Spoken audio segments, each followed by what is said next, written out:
ಶ್ರೀ ಗುರು ಬಸವಲಿಂಗಾಯ ನಮಃ. ಬಸವ ಟಿವಿಯ ಸಮಸ್ತ ವೀಕ್ಷಕರುಗಳಿಗೆ ಆರೋಗ್ಯ ಮತ್ತು ಆಧ್ಯಾತ್ಮಿಕ ಕಾರ್ಯಕ್ರಮಕ್ಕೆ ಸ್ವಾಗತವನ್ನು ಕೋರ್ತೀನಿ. ಶರಣಾರ್ಥಿ. ಆರೋಗ್ಯ ಅಂತಂದ ತಕ್ಷಣವೇ ನಮಗೆ ಮನಸ್ಸಿಗೆ ಬರೋದು ಅಂತಂದ್ರೇನು, ಬರೀ ದೈಹಿಕ ಆರೋಗ್ಯ ಅಷ್ಟೇ ಅಲ್ಲ ಬಂಧುಗಳೇ, ಫಿಸಿಕಲ್ ಹೆಲ್ತ್, ಮೆಂಟಲ್ ಹೆಲ್ತ್ ಅಷ್ಟೇ ಅಲ್ಲ. ನಾವು ಬರೀ ದೈಹಿಕ, ಮಾನಸಿಕ, ಆಧ್ಯಾತ್ಮಿಕ ಎಲ್ಲ ರೀತಿಯ ಆರೋಗ್ಯವನ್ನು ಕೊಡಬೇಕು. ವರ್ಲ್ಡ್ ಹೆಲ್ತ್ ಆರ್ಗನೈಸೇಷನ್ ಪ್ರಕಾರ ಕೂಡ ಒಂದು ಆರೋಗ್ಯದ ಪರಿಕಲ್ಪನೆಯೇ ಬೇರೆ ಇದೆ. ಒಂದು ಫಿಸಿಕಲ್ ಹೆಲ್ತ್ ಆದರೆ ಇನ್ನೊಂದು ಎಮೋಷನಲ್ ಹೆಲ್ತ್, ಭಾವನಾತ್ಮಕವಾಗಿ ಕೂಡ ನಾವು ಆರೋಗ್ಯವಾಗಿರಬೇಕು. ಮೆಂಟಲ್ ಹೆಲ್ತ್ ಮತ್ತು ಆಧ್ಯಾತ್ಮಿಕ 4 ಮಟ್ಟದಲ್ಲಿ ನಾವು ಆರೋಗ್ಯವಾಗಿದ್ದಾಗ ಮಾತ್ರ ಒಬ್ಬ ವ್ಯಕ್ತಿ ಆರೋಗ್ಯವಾಗಿದ್ದಾನೆ ಅಂತ ನಾವು ಹೇಳ್ಬೋದು. ಹಾಗಾದರೆ ಪ್ರಪಂಚದಲ್ಲಿ ಆ ಥರ ಇರೋರು ಇದ್ದಾರಾ? ಖಂಡಿತ ಇದ್ದಾರೆ. ನನ್ನ ಇವತ್ತಿನ ವಿಷಯ ಏನು ಅಂದರೆ ಆರ್ಥಿಕತೆ ಮತ್ತು ಆರೋಗ್ಯ. ಏನಿದು? ದುಡ್ಡಿಗೂ ಮತ್ತು ಆರೋಗ್ಯಕ್ಕೂ ಏನು ಸಂಬಂಧ? ಸಾಮಾನ್ಯವಾಗಿ ಜನಗಳು ಏನು ಹೇಳ್ತಾರೆ, ಅಯ್ಯೋ ದುಡ್ಡು ಕಾಸು ಚೆನ್ನಾಗಿದ್ದರೆ ನಮ್ಮ ಆರೋಗ್ಯ ತುಂಬ ಚೆನ್ನಾಗಿ ನೋಡ್ಕೋಬೋದು, ಒಳ್ಳೆ ಡಾಕ್ಟ್ರು, ಒಳ್ಳೆ ಔಷಧಿ ಎಲ್ಲ ತೊಗೊಂಡ್ಬಿಟ್ರೆ ಕಂಪ್ಲೀಟ್ ಆರೋಗ್ಯ ಚೆನ್ನಾಗಿರುತ್ತೆ. ನಿಜನಾ? ಹೌದು. ದುಡ್ಡು ಏನು ಮಾಡುತ್ತೆ? ದುಡ್ಡಿಗೂ ಆರೋಗ್ಯಕ್ಕೂ ಸಂಬಂಧ ಏನು? ಮಿಕ್ಕಿದೆಲ್ಲ ಪರಿಕಲ್ಪನೆಗಳನ್ನ ಒತ್ತಟ್ಟಿಗೆ ತಳ್ಳಿ ಬರೀ ಹಣಕಾಸು ಮತ್ತು ಆರೋಗ್ಯದ ಬಗ್ಗೆ ಮಾತ್ರ ಇವತ್ತು ಆಲೋಚನೆ ಮಾಡೋಣ ಬಂಧುಗಳೇ. ಆರ್ಥಿಕತೆ ಅಂದರೆ ಏನು? ನಮ್ಮದು ಯಾವುದೇ ಒಂದು ನೀಡಾದಾಗ, ಸಪೋಸ್ ನಾವು ಡಾಕ್ಟರ್ ಹತ್ರ ಹೋಗಬೇಕು, ತಕ್ಷಣ ನಮಗೆ ಬೇಕಾದಂತಹ ದುಡ್ಡು ನಮ್ಮ ಹತ್ರ ಇರಬೇಕು, ಅದು ಆರ್ಥಿಕತೆ. ಅಥವಾ ಸಾಲ ಸಿಗಬೇಕು ನಮಗೆ, ಅಥವಾ ನಾವೊಂದು ಆಪ್ರೇಷನ್ ಮಾಡಿಸ್ಕೋಬೇಕು, ಕರೆಕ್ಟಾಗಿ ನಮ್ಮ ಆಫೀಸಲ್ಲಿ ನಮಗೆ ದುಡ್ಡು ಲೋನ್ ಕೊಡಬೇಕು, ಅದು ಒಂದು ಆರ್ಥಿಕತೆ. ಅದು ಆರ್ಥಿಕತೆ. ಪ್ಲ್ಯಾನಿಂಗ್, ಇನ್ಶೂರೆನ್ಸ್ ಏನೇ ಇರಬಹುದು, ಅದು ಇದ್ದಾಗ ನಮ್ಮ ಆರೋಗ್ಯ ಸುಧಾರಿಸುತ್ತಾ? ಒಂದು ಸತಿ ಅನಿಸುತ್ತೆ, ಹೌದು ನಾವೊಂದು ಒಳ್ಳೆ ಕೆಲಸಕ್ಕೆ ಸೇರಿಬಿಟ್ಟು ನಮ್ಮ ಗೌರ್ಮೆಂಟ್ ಅವರು ನಮಗೆ ಆರ್ಥಿಕವಾಗಿ ಸಹಾಯ ಮಾಡ್ತಾಯಿದ್ರೆ ನಮ್ಮ ಕಾಯಿಲೆ ಬಂದಾಗ ನಮ್ಮ ಆರೋಗ್ಯವನ್ನು ಸುಧಾರಿಸಬಹುದು. ಅದೇ ನಿಜ ಆಗಿದ್ದರೆ ಪ್ರಪಂಚದಲ್ಲಿ 100ಕ್ಕೆ 100 ಜನ ಎಲ್ಲರೂ ಕೂಡ ಆರೋಗ್ಯವಾಗಿ ಇರ್ತಾಯಿದ್ರು ಬಂಧುಗಳೇ. ಇವತ್ತು ಏನಾಗಿದೆ ಅಂದರೆ ನಮ್ಮ ಅನಾರೋಗ್ಯಕ್ಕೆ ಕಾರಣ ನಮ್ಮ ಆರ್ಥಿಕತೆನೇ. ನಿಮ್ಗೆ ಆಶ್ಚರ್ಯ ಆಗ್ಬೋದು, ದುಡ್ಡು ಇದ್ದರೆ ಯಾತಕ್ಕೆ ಆರೋಗ್ಯ ಕೆಡುತ್ತೆ? ದುಡ್ಡು ಇರೋದ್ರಿಂದನೇ ನಮ್ಮ ಆರೋಗ್ಯ ಕೆಡ್ತಾ ಇದೆ ಅಂತ ಇವತ್ತು ನಾನು ನಿಮಗೆ ಹೇಳ್ತಾ ಹೋಗ್ತಾ ಇದ್ದೀನಿ. ನೋಡಿ, ಇವಾಗ 3 ವರ್ಗಗಳನ್ನು ತಗೊಳ್ಳೋಣ. ಅವತ್ತಿಗೆ ಗಂಜಿಗೆ ಸಾಲದಷ್ಟು ಯಾರು ದುಡಿತಾ ಇರ್ತಾರಲ್ಲ ಅವರು ಆರ್ಥಿಕತೆಯಲ್ಲಿ ಕಡಿಮೆ ಇರೋರು. ಇನ್ನು ಕೆಲವು ಮಧ್ಯಮ ವರ್ಗ ಇರ್ತಾರೆ, ಇವತ್ತಿಗೂ ಆಗಿ ನಾಳೆಗೂ ಇಟ್ಕೊಂಡಿರೋರು ಮಧ್ಯಮ ವರ್ಗ. ತುಂಬ ಜಾಸ್ತಿ ಇರೋರು, ಇವತ್ತಿಂದ ಮುಂದಿನ ಪೀಳಿಗೆಯವರೆಗೂ ಇರೋಂತಹ ದುಡ್ಡು ಇಟ್ಕೊಂಡಿರೋರು ತುಂಬ ಮೇಲ್ವರ್ಗದ ಜನ. 3 ಗುಂಪನ್ನು ಮಾಡೋಣ. ಇವತ್ತು ಕಾಯಿಲೆ ಬರ್ತಾ ಇರೋದು ಅತಿ ಮೇಲ್ವರ್ಗದ ಜನಕ್ಕೆ. ಯಾಕಂದರೆ ಏನಾಗುತ್ತೆ, ಅವರು ಇವತ್ತು ತಮ್ಮ ಮಕ್ಕಳಿಗಲ್ದೇ ಅವರ ಮೊಮ್ಮಕ್ಕಳಿಗೂ ಆಗೋಷ್ಟು ದುಡ್ಡು ಮನೆಯಲ್ಲಿ ಇರುತ್ತೆ. ಅಂತಹವರ ಜೀವನ ಶೈಲಿ ಏನಾಗುತ್ತೆ? ನಾನು ಹೇಳಿದೆ, ಯಾವಾಗಲೂ ಕೂಡ ನಮ್ಮ ಬರೀ ಫಿಸಿಕಲ್ ಬಾಡಿ ಬಗ್ಗೆ, ನಾವು ಆರೋಗ್ಯದ ಬಗ್ಗೆ ಯೋಚನೆ ಮಾಡ್ತೀವಿ. ಎಮೋಷನಲ್ ಬಾಡಿ ಬಗ್ಗೆ, ನಾವು ಯೋಚನೆ ಮಾಡ್ತಾಯಿಲ್ಲ ಭಾವನಾತ್ಮಕವಾಗಿ.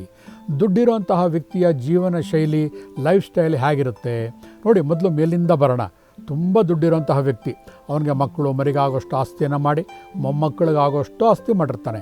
ಅವ್ನಿಗೇನಾಗಿರುತ್ತೆ, ಮನೆಯಲ್ಲಿ ನೀರು ಕುಡಿಬೇಕಾದ್ರೆ ಅವನ ಜೀವನದಲ್ಲಿ ಬಾವಿಯಿಂದ ನೀರು ಕುಡಿದಿರಲ್ಲ ಬಂಧುಗಳೇ, ಕೆರೆಯಲ್ಲಿ 2 ಬೊಗಸೆಯಿಂದ ನೀರು ಕುಡಿದಿರಲ್ಲ, ಅನುಭವನೇ ಇರಲ್ಲ. ಯಾಕಂದರೆ ಅವನಿಗೆ ಪ್ರತಿ ಕ್ಷಣ ಫಿಲ್ಟರ್ ವಾಟರು ಅಥವಾ ಕಂಪ್ಲೀಟ್ ಒಂದು ಮಾಡ್ರನ್ ಎಕ್ವಿಪ್ಮೆಂಟ್ ಯೂಸ್ ಮಾಡಿ ಶೋಧಿಸಿರುವಂತಹ ನೀರು, ಅದನ್ನೇ ಕುಡಿದು ಬದುಕಿರ್ತಾನೆ.